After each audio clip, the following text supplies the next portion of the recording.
Hi, it's HardReset, and today I'll show you how to use the equalizer on Redmi Pad 2.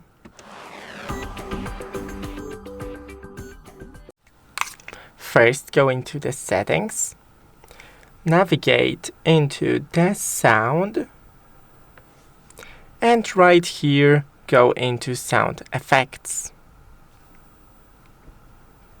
From here we have the graphic equalizer, and we have a little bit of presets, for example the rock, jazz, pop, classical, hip-hop, blues, electronic and metal.